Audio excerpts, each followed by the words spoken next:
गणेशाय नमः। श्रीगुरुभ्यो नमः। श्रीसरस्वत्यै नमः। बेङ्गळूरुनगरे अनुभवः।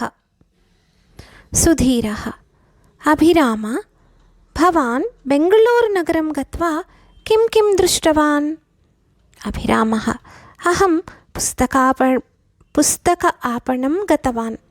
तत्र पुस्तकानि दृष्टवान्, कादम्बरीं क्रीतवान्, उपन्यासान् दृष्टवान्। सुधीरः: तत्र विश्वविद्यालये प्रबन्धकान् दृष्टवान् किम्? अभिरामः: विश्वविद्यालये न केवलं प्रबन्धकान् अपि तु बहून् शोधछात्रान् दृष्टवान्, अनेकान् लेखान् सङ्गृहीतवान्।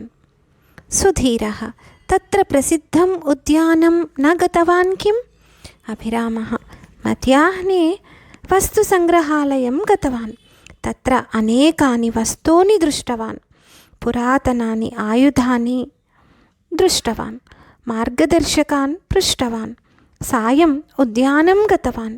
तत्र वर्णरञ्जितानि पुष्पाणि दृष्टवान्, पुष्पैः शोभमानाः लताः दृष्टवान्, तृणैः निर्मितानि चित्राणि दृष्टवान्।